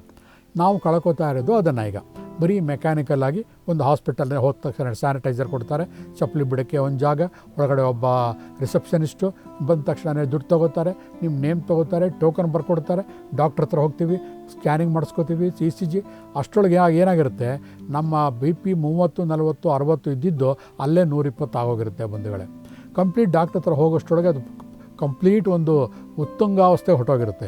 ಅವ್ರು ಕೊಡೋ ಮಾತ್ರೆ ತೊಗೊಳ್ಳೋಷ್ಟರೊಳಗೆ ಅದು ನಮಗೆ ದೇಹಕ್ಕೆ ಬೇಕಾಗೇ ಇರೋದಿಲ್ಲ ಆ ಮಾತ್ರೆಗಳು. ಆದರೆ ವಿಧಿ ಇಲ್ಲದೆ ಅಲ್ಲೇ ನಮಗೆ ಪ್ರಾಬ್ಲಮ್ ಸ್ಟಾರ್ಟ್ ಆಗಿರೋದು, ಎಂಟ್ರೆನ್ಸಿಂದ ಡಾಕ್ಟ್ರು ನೋಡೋವರೆಗೆ. ಆ ಔಷಧಿ ಆ ಮಟ್ಟಕ್ಕೆ ಪಾಪ ಮನುಷ್ಯ ಕೊಟ್ಟಿರ್ತಾನೆ ಡಾಕ್ಟ್ರ್, ಅದು ಅವನು ತಪ್ಪೇನಿಲ್ಲ. ಅದು ಈ ವ್ಯವಸ್ಥೆಯಿಂದ ನಮಗೇನಾಗ್ತಾ ಇದೆ, ಪ್ರಕೃತಿಗೆ ನಾವು ವಿರುದ್ಧವಾಗಿ ಹೋಗ್ತಾ ಇದ್ದೀವಿ. ಎಲ್ಲೋ ಒಂದು ಕಡೆ ನಮಗೆ ಏನೋ ಒಂದು ಹೇಳ್ತೀವಲ್ಲ, silver line on the cloud ಅಂತ ಅಂದ್ಬಿಟ್ಟು, ಮೋಡದ ಮರೆಯಲ್ಲಿ ಒಂದು ಹೊಳಹು ಕಾಣ್ತಾ ಇದೆ ಅಂತ. ಇತ್ತೀಚೆಗೆ ನಮಗೆ ಏನು ಅನ್ನಿಸ್ತಾ ಇದೆ ಅಂದರೆ, ಎಷ್ಟೋ ಜನಕ್ಕೆ ಆಲ್ಟ್ರೇಟಿವ್ ಥೆರಪಿನಲ್ಲಿ ಈಗ ತಿರ್ಗಾ ಮತ್ತೆ ಅವ್ರಿಗೆ ಮನಸ್ಸು ಬರ್ತಾ ಇದೆ ಬಂಧುಗಳೇ. ಅಂತಂದರೆ ಎಲ್ಲೋ ಒಂದು ಕಡೆ ನಾವು ನಮ್ಮ ಹಿಂದಿನವರು ಮಾಡ್ಕೊಂಡಂತಹ ಒಂದು ಸಿಸ್ಟಮ್ನ ನಾವು ಮರಿತಾ ಇದ್ದೀವಿ. ಮತ್ತೆ ನಾವು ಅಲ್ಲಿ ಹೋದರೆ ನಮ್ಮ ಆರೋಗ್ಯ ಸುಧಾರಿಸಬಹುದು. ಎಷ್ಟೇ ನೀವು ವೆಜ್ಜು ನಾನ್ ವೆಜ್ ಊಟ ಮಾಡಿ ಅಥವಾ ತುಂಬ ಗಡದ್ದಾಗಿ ತಿಂದಿರಿ, ಮನೆಗೆ ಬಂದು ತಿಳಿಸಾರು ಊಟ ಮಾಡಿದ್ರೆ ಸಿಗೋ ಆನಂದ ಯಾವುದರಲ್ಲೂ ಸಿಗಲ್ಲ ಬಂಧುಗಳೇ. ಇನ್ನೇನು ಬೇಡ, ಈ ಸಾಂಕ್ರಾಮಿಕ ರೋಗಗಳು ಬಂದಂತಹ ಕಾಲದಲ್ಲಿ ಮೆಣಸಿನ ಸಾರು ಅಥವಾ ಹಾಲಿಗೆ ಅರಿಶಿಣದ ಪುಡಿ ಹಾಕ್ಕೊಂಡು ತೊಗೊಂಡಾಗ ಸಿಗುವಂಥ ಅನುಕೂಲ, ನಿಮಗೆ ಸಮಾಧಾನ ಯಾವ ಕಾಫ್ ಸಿರಪ್ ಆಗಲಿ ಯಾವುದೇ ಆಂಟಿಬಯೋಟಿಕ್ ಆಗಲಿ ಸಿಗೋದಿಲ್ಲ. ಅದು ಜನಗಳಿಗೆ ಗೊತ್ತಾಗ್ತಾ ಇದೆ. ಈಗ ಆ ಅವೇರ್ನೆಸ್ ಬರ್ತಾ ಇದೆ. ಅಂದಮೇಲೆ ಇಷ್ಟೆಲ್ಲ ಒಂದು ಗಾಢವಾದ ಪರಿಣಾಮ ಇರುವಂತಹ ಈ ಒಂದು ಕಾಸ್ಮಿಕ್ ಫೀಲ್ಡ್ ಏನಿದೆಯಲ್ಲ, ಎಷ್ಟು ಪವರ್ಫುಲ್ ಆಗಿದೆ ಅಲ್ವಾ. ಹಾಗಾಗಿ ಕಾಸ್ಮಿಕ್ ಎನರ್ಜಿನ ತಗೊಳ್ಳೋದಾಗೆ ಇದಕ್ಕೆ ನಾವು ರೇಖಿ ಎನರ್ಜಿ ಅಂತ ಹೇಳ್ತೀವಿ, ವಿಶ್ವ ರೇಖಿ ಶಕ್ತಿ ಅಂತ ಹೇಳ್ತೀವಿ. ಇದಕ್ಕೇನು ಹೊಸದಾಗಿ ನಾವೇನು ಅನ್ವೇಷಣೆ ಮಾಡಬೇಕಾಗಿಲ್ಲ. 5-6 ಸಾವಿರ ವರ್ಷಗಳಿಂದನೇ ಇದನ್ನು ಎಷ್ಟೋ ಜನ ಕಂಡುಹಿಡಿದಿದ್ದಾರೆ. ಕೆಲವರು ಅದನ್ನು ಪ್ರಾಕ್ಟೀಸ್ ಕೂಡ ಮಾಡ್ತಾಯಿದ್ದಾರೆ. ಕೆಲವೊಂದು ವರ್ಗದ ಜನ ಅಂತೂ ಇದನ್ನು ದಿನ ಬಿಡದೆ ಅದನ್ನೇ ಕಂಪ್ಲೀಟ್ ತಮ್ಮ ಜೀವನದಲ್ಲಿ ಅಳವಡಿಸ್ಕೊಂಡಿದ್ದಾರೆ. ಸಾಕಷ್ಟು ಜನ ಟ್ರೈನಪ್ ಕೂಡ ಆಗಿದ್ದಾರೆ. ಆದರೆ ಕೆಲವೊಂದು ನಮ್ಮ ಒಂದು ಲೋಕ ರೂಢಿ ಏನಿದೆ, ಪ್ರತಿಯೊಂದಕ್ಕೂ ಕೂಡ ಸರ್ಟಿಫಿಕೇಟ್ ಇರಬೇಕು, ವೈಜ್ಞಾನಿಕ ಒಂದು ಹಿನ್ನೆಲೆ ಇರಬೇಕು. ಈ ಒಂದು ತತ್ವಕ್ಕೆ ಕಟ್ಟು ಬಿದ್ದು ನಾವು ಏನು ಮಾಡ್ತಾಯಿದ್ದೀವಿ, ನಮ್ಮ ಮುಂದೆ ಹಾಲಿದ್ರೂ ಕೂಡ ಅದಕ್ಕೆ ಸರ್ಟಿಫಿಕೇಟ್ ಇಲ್ಲ ಅಂತ ಕುಡಿತಾ ಇಲ್ಲ. ನಮ್ಮ ಮುಂದೆ ಅಮೃತವನ್ನಿಟ್ಟರೂ ಕೂಡ ಇದಕ್ಕೆ ಆಶೀರ್ವಾದ ಇಲ್ಲ ಅಥವಾ ಒಂದು ಸರ್ಕಾರದ ಮನ್ನಣೆ ಇಲ್ಲ ಅಂತ ಅಂದ್ಬಿಟ್ಟು ನಾವು ದೂರ ಹೋಗ್ತಾಯಿದ್ದೀವಿ. ಇತ್ತೀಚೆಗೆ ಯಾವುದೋ ಒಂದು ಔಷಧಿ ಕಂಪ್ಲೀಟ್ ಜನರ ಮನ್ನಣೆಯನ್ನು ಪಾತ್ರ ಗಳಿಸಿತ್ತು, ಜನರಿಗೆ ಆರೋಗ್ಯ ಕೊಡ್ತಾಯಿತ್ತು. ಆದರೆ ಯಾರೋ ಬಂದು ಹೇಳಿದ್ರು, ನೀನು ಒಳ್ಳೆಯ ಔಷಧಿ ಕುಡಿತಾ ಇದೆಯಾ, ನೀನು ಆರೋಗ್ಯ ಸುಧಾರಿಸಿದೆ ಅಂತ ನಿನಗನ್ನಿದೆ, ಆದರೆ ನಿನಗೆ ಆರೋಗ್ಯ ಸುಧಾರಿಸಿಲ್ಲ, ನಿನಗೆ ಕಾಯಿಲೆ ಬಂದಿದೆ ಅಂತ ಮೇಲಿಂದ ಮೇಲೆ ಹೇಳ್ತಾ ಬಂದರು. ನಮ್ಮ ಪ್ರಾಪಂಚಿಕ ಸ್ಥಿತಿ ಆಗಿದೆ ಬಂಧುಗಳೇ. ಕಾರಣ ಇಷ್ಟೇ, ಯಾವುದೋ ಒಂದು ಸೀಮಿತ ವರ್ಗ ಅಂತ ಹೇಳಿದ್ನಲ್ಲ, ಆರ್ಥಿಕತೆಯಲ್ಲಿ ಸೀಮಿತ ವರ್ಗ. ನಾವು ಪೂರ್ತಿ ಮಾತಾಡ್ತಾ ಇದ್ದೀವಿ ಇವತ್ತು ಆರ್ಥಿಕತೆ ಬಗ್ಗೆ. ಯಾರು ಹಣಕಾಸಿನಲ್ಲಿ ಬಹಳ ಪ್ರಬುದ್ಧರಾಗಿರ್ತಾರೋ ಅಂಥವರು ದೇಶವನ್ನು ಆಳುವಾಗ ಏನಾಗುತ್ತೆ, ಅವರ ಜೀವನದ ಶೈಲಿಯನ್ನು ಲೆಕ್ಕ ಹಾಕ್ಕೊಂಡು ಅವ್ರ ಜೀವನವನ್ನು ನೋಡ್ತಾ ಹೋಗ್ತಾರೆ. ಆವಾಗ ಏನಾಗುತ್ತೆ, ಅವ್ರಿಗೆ ಉಳಿದ 90 ಜನಗಳ ಆರ್ಥಿಕದ ಮಟ್ಟ ಅವ್ರಿಗೆ ನೆನಪಿರೋದಿಲ್ಲ ಬಂಧುಗಳೇ. ಅವರೇನು ಮಾಡ್ತಾರೆ, ಅವರ ದುಡ್ಡಿನ ಲೆವೆಲಲ್ಲಿ ಅವರ ಒಂದು ಸ್ಟ್ಯಾಂಡರ್ಡಲ್ಲಿ ಅವರು ಹೇಳ್ತಾ ಹೋಗ್ತಾರೆ. ಅವರ ಆಜ್ಞಾಚಕ್ರ ಕಂಪ್ಲೀಟ್ ಮಲಿನವಾಗಿರುತ್ತೆ. ಅಂಥವರು ತಗೊಳ್ಳೋಂತಹ ತೀರ್ಮಾನ ಕೂಡ ಮಲಿನವಾಗೇ ಇರುತ್ತೆ. ಹಾಗಾಗಿ ಅವರ ಲೆಕ್ಕಾಚಾರ, ಅವರು ಹೇಳುವಂತಹ ಏನು ಸೊಲ್ಯೂಷನ್ಸ್ ಇರುತ್ತಲ್ಲ ಆ ಮಟ್ಟದಲ್ಲೇ ಇರೋದ್ರಿಂದನೇ ಇವತ್ತು ಜಾಗತಿಕ ಮಟ್ಟದಲ್ಲಿ ಅನಾರೋಗ್ಯ ತಾಂಡವವಾಡ್ತಾ ಇದೆ. ಯಾವತ್ತು ಕೆಳವರ್ಗದ ಜನ ಅಂದರೆ ಆರ್ಥಿಕತೆಯಲ್ಲಿ ಕಡಿಮೆ ಇರುವಂತಹ ಸಾಧು ಸಂತ ಏನಿರ್ತಾನೆ ಅಂತಹವನು ಮೇಲ್ವರ್ಗದ ಒಂದು ಮಟ್ಟಕ್ಕೆ ಬಂದಾಗ, ಅವನು ಆಡಳಿತದ ಒಂದು ಚುಕ್ಕಾಣಿಯಾದಾಗ ಅವನು ಆಗ ಬಹುಶಃ ಸರಿಯಾಗಿ ಅರ್ಥ ಮಾಡಿಕೊಳ್ಳಬಲ್ಲ. ಆದರೆ ನಮ್ಮ ಒಂದು ಕೆಲಸ ಆ ಒಂದು ಮಟ್ಟ ಅಲ್ಲ, ಅದು ಜಾಗತಿಕ, ಅದು ಪೊಲಿಟಿಕಲ್ ಲೈನೇ ಬೇರೆ ಇರುತ್ತೆ, ಅದು ಅವ್ರು ಮಾಡಿಕೊಳ್ಳಿ. ನಮ್ಮ ಈಗ ಗುರಿ ಇರೋದು ನಮ್ಮ ಆರೋಗ್ಯವನ್ನು ಸುಧಾರಿಸ್ಕೊಳ್ಳೋದು. ಅದಕ್ಕೋಸ್ಕರ ನಾವು ಮಾಡಬೇಕಾಗಿರೋದು ಆರ್ಥಿಕದ ಬೆನ್ನೆಯಲ್ಲಿ ಅದರ ಅಮಲನ್ನು ಹುಡುಕಿಕೊಂಡು ಹೋಗೋದು ಅಲ್ಲ. ದುಡ್ಡಿಲ್ದೇ ಮಾಡುವಂತಹ ಯೋಗ, ಪ್ರಾಣಾಯಾಮ, ಆಮೇಲೆ ಜೈವಿಕ ಶೈಲಿಯನ್ನು, ಲೈಫ್ ಸ್ಟೈಲ್ನ ಚೇಂಜ್ ಮಾಡ್ಕೊಳ್ಳೋದು, ಮಿತವಾದ ಆಹಾರ, ಹಿತವಾದ ಮಾತು, ಪ್ರೀತಿಯಾದ ಮಾತುಗಳು, ಇದು ಖಂಡಿತ ನಮ್ಮ ಒಂದು ಆರೋಗ್ಯ ಶೈಲಿಯನ್ನು ಖಂಡಿತ ಗುಣಪಡಿಸುತ್ತೆ. ಇದೆ ದೊಡ್ಡ ಈಗ ಫಾರಿನ್ಗಳೆಲ್ಲ ಲೈಫ್ ಸ್ಟೈಲ್ ಮ್ಯಾನೇಜ್ಮೆಂಟನ್ನೇ ಈಗ ಕೋರ್ಸ್ಗಳನ್ನು ಸ್ಟಾರ್ಟ್ ಮಾಡಿದ್ದಾರೆ. ಅವ್ರು ಹೇಳ್ಕೊಳ್ಳೋದು ಇಷ್ಟೇ, ಇದೇ ತತ್ವಗಳನ್ನೇ ದೊಡ್ಡ ಬುಕ್ಗಳಲ್ಲಿ ಪ್ರಿಂಟ್ ಮಾಡಿ ಕಂಪ್ಯೂಟರ್ಗಳಲ್ಲಿ ಹಾಕಿ ಟೈಮ್ ಸ್ಲಾಟ್ಗಳು ಕೊಟ್ಟು ಗಂಟೆಗಟ್ಟಲೆ ಪಾಠಗಳನ್ನು ಮಾಡ್ತಾರೆ ಬಂಧುಗಳೇ. ಆದರೆ ಮೂಲದ್ರವ್ಯ ನಮ್ಮ ಭಾರತದಲ್ಲೇ ಇದೆ, ನಮ್ಮ ವೈಜ್ಞಾನಿಕ ಭಂಡಾರಗಳಲ್ಲಿ ತುಂಬಿದೆ. ಋಷಿ ವರೇಣ್ಯರುಗಳು ಅವರ ಗ್ರಂಥಗಳಲ್ಲಿ ತುಂಬಿಟ್ಟಿದ್ದಾರೆ. ಪ್ರೀತಿ ವಿಶ್ವಾಸದ ಮುಂದೆ ಯಾವ ಔಷಧಿಗಳು ಕೂಡ ಕೆಲಸ ಮಾಡೋದಿಲ್ಲ. ಒಬ್ಬ ಮಲಗಿರುವಂತಹ 90 ವರ್ಷದ ಒಬ್ಬ ಮುದುಕಪ್ಪನಿಗೆ ಬೇಕಾಗಿರೋದು ನಿಮ್ಮ ಆತ್ಮೀಯ ಮಾತು ವಿನಃ ಔಷಧಿ ಅಲ್ಲ. ಇವನು ಪ್ರಾಣ ಎಲ್ಲರೂ ಬಿಡ್ತಾರೆ, ಆದರೆ ನೀವು ಪ್ರೀತಿಯಾಗಿ ಅವನ್ನ ಈ ಲೋಕವನ್ನು ಬಿಟ್ಟು ಬೇರೆ ಲೋಕಕ್ಕೆ ಕಳಿಸೋಕ್ಕೆ ಅನುವು ಮಾಡಿಕೊಟ್ಟಾಗ ಏನಾಗುತ್ತೆ, ಅವನ ಒಂದು ಆತ್ಮದ ಸ್ತರದಲ್ಲಿ ಕೂಡ ಬದಲಾವಣೆ ಹೊಂದುತ್ತೆ. ಮುಂದೆ ಒಂದು ಜನ್ಮದಲ್ಲಿ ಹುಟ್ಟಿದಾಗ ಕೂಡ ಅವನು ಆರೋಗ್ಯವಂತ ಶಿಶುವಾಗಿ ಮತ್ತೆ ಹುಡ್ತಾನೆ. ಒಂದು ಕಾಲದಲ್ಲಿ ಈ ಪುನರ್ಜನ್ಮ ಇವೆಲ್ಲ ನಂಬ್ತಾನೇ ಇರಲಿಲ್ಲ ಜನಗಳು, ಯಾಕಂದರೆ ಅವೆಲ್ಲ ಸುಳ್ಳು, ನಮ್ಮ ಕಣ್ಣಿಗೆ ಕಾಣೋದಿಲ್ಲ, ಹಾಗೆ ಹೀಗೆ ಅಂತ ಹೇಳ್ತಾಯಿದ್ರು. ಆದರೆ ವೈಜ್ಞಾನಿಕ ಅನ್ವೇಷಣೆಗಳು ಎಷ್ಟು ಪ್ರಬಲವಾಗಿದೆ ಅಂದರೆ ಇವತ್ತು ಜನ ನಂಬ್ತಾ ಇದ್ದಾರೆ. ಎಷ್ಟೋ ಜನ ಫಾರಿನ್ಗಳಲ್ಲಿ 30-35 ಸಾವಿರ ಕೇಸ್ಗಳನ್ನು ಸ್ಟಡಿ ಮಾಡಿದ್ದಾರೆ. ಮುಂದಿನ ಎಪಿಸೋಡ್ಗಳಲ್ಲಿ ಅದನ್ನು ನಮಗೆ ವಿಶ್ಲೇಷಣವಾಗಿ ಹೇಳ್ತಾ ಹೋಗ್ತೀನಿ. ಇವತ್ತು ಏನಾಗಿದೆ ಅಂದರೆ ನಮಗೆ ಅದು ಸೊಪ್ಪು ಅದು ಸರಿ ಅಂತ ಹೇಳೋ ಪರಿಸ್ಥಿತಿಯಲ್ಲಿ ಯಾರೂ ಇಲ್ಲ ಬಂಧುಗಳು. ಯಾಕಂದರೆ ಇದು ವಿಜ್ಞಾನ ಅನ್ನೋದು ನಿಂತ ನೀರಲ್ಲ ಮತ್ತು ಯಾರೊಬ್ಬರ ಸ್ವತ್ತೂ ಅಲ್ಲ. ಅನ್ವೇಷಣೆ ನಾವು ಮಾಡ್ತಾನೆ ಹೋಗಬೇಕು. ಅದರಲ್ಲಿರುವಂತಹ ಸತ್ವಗಳನ್ನು ಹೀರಿಕೊಂಡು ನಮಗೆ ಬೇಕಾದಂತಹ ಮನಃಶಾಂತಿ, ನಮ್ಮ ಅಲ್ಟಿಮೇಟ್ ಗೋಲ್ ಮನಃಶಾಂತಿ. ಈ ಭೂತ ಪ್ರೇತ ಪಿಶಾಚಿ ಇಂಥಗಳಿಗೆ ಗಮನವನ್ನು ಕೊಡದೇ ಆಧ್ಯಾತ್ಮಿಕವಾಗಿ ನಾವು ನಮ್ಮ ಮನಸ್ಸನ್ನು ಶ್ರೀಮಂತ ಮಾಡಿಕೊಳ್ಳಬೇಕಾಗಿದೆ. ಆ ಒಂದು ನಿಟ್ಟಿನಲ್ಲಿ ಬಸವ ಟಿವಿಯವರು ಮಾಡ್ತಾ ಇರುವಂತಹ ಈ ಆರೋಗ್ಯ ಮತ್ತು ಆಧ್ಯಾತ್ಮಿಕ ಕಾರ್ಯಕ್ರಮ ತುಂಬ ಅರ್ಥಪೂರ್ಣವಾಗಿದೆ. ಬೇರೆಲ್ಲ ಮನೋರಂಜನೆ ಕಾರ್ಯಕ್ರಮಗಳಿಗಿಂತ ಇದನ್ನು ಬರೀ ಆರೋಗ್ಯ ಮತ್ತು ಆಧ್ಯಾತ್ಮ ಅಂತ ಹೇಳ್ದೇ ವಿಶೇಷ ಆರೋಗ್ಯ ಮತ್ತು ಆಧ್ಯಾತ್ಮ ಅಂತ ಹೇಳಿದ್ರೆ ಇನ್ನೂ ಬಹಳ ಚೆನ್ನಾಗಿರ್ತಿತ್ತೋ ಏನೋ. ಈ ಒಂದು ವಿಷಯಕ್ಕಾದರೂ ಕೂಡ ನೀವುಗಳು ಪ್ರತಿಯೊಬ್ಬ ವೀಕ್ಷಕರು ಕೂಡ ಈ ಬಸವ ಟಿವಿಗೆ ಸಬ್ಸ್ಕ್ರೈಬ್ ಆಗಿ. ಕೇವಲ ಕಡಿಮೆ ಅಮೌಂಟ್ ಇರ್ಬೋದು, ಆದರೆ ಒಂದು ಚಾನೆಲ್ನ ನೀವು ಮೆಂಬರ್ಶಿಪ್ ಆದಾಗ ಏನಾಗುತ್ತೆ, ಅದರ ಅಸ್ತಿತ್ವ ಉಳ್ಕೊಳ್ಳುತ್ತೆ. ಹಾಗೆ ಅದನ್ನು ನೋಡುವಂಥ ವೀಕ್ಷಕರ ಪರಿಮಾಣ ಕೂಡ ಕ್ವಾಂಟಿಟಿ ಜಾಸ್ತಿ ಆಗ್ತಾ ಹೋಗುತ್ತೆ. ಇಂತಹ ಉತ್ತಮ ಕಾರ್ಯಕ್ರಮಗಳನ್ನು ಅವರು ಕೊಡೋಕ್ಕೆ ಸಾಧ್ಯವಾಗುತ್ತೆ ಬಂಧುಗಳೇ. ಇದು ಇನ್ನೊಬ್ಬರು ರೆಕಮೆಂಡ್ ಮಾಡೋವಂಥದ್ದಲ್ಲ, ನಿಮ್ಮ ಮನಸ್ಸಿನಲ್ಲಿ ಈ ಪ್ರಚೋದನೆ ಬರಬೇಕು. ಒಳ್ಳೆಯ ವಿಷಯಗಳು ನಿಮ್ಮ ಮನಸ್ಸಿಗೆ ಬಂದಾಗ ನಿಮ್ಮ ಆಜ್ಞಾಶಕ್ತಿ ಜಾಸ್ತಿಯಾಗಿ ಪ್ರಪಂಚ ಸಮಾಜ ಒಳ್ಳೆಯ ವಾತಾವರಣವನ್ನು ಸೃಷ್ಟಿಸುತ್ತೆ. ಮಿಕ್ಕಿಯ ವಿಷಯಗಳನ್ನು ಮುಂದಿನ ಎಪಿಸೋಡ್ಗಳಲ್ಲಿ ನಿಮ್ಮ ಮುಂದೆ ಹಂಚ್ಕೋತೀನಿ. ಶರಣಾರ್ಥಿ.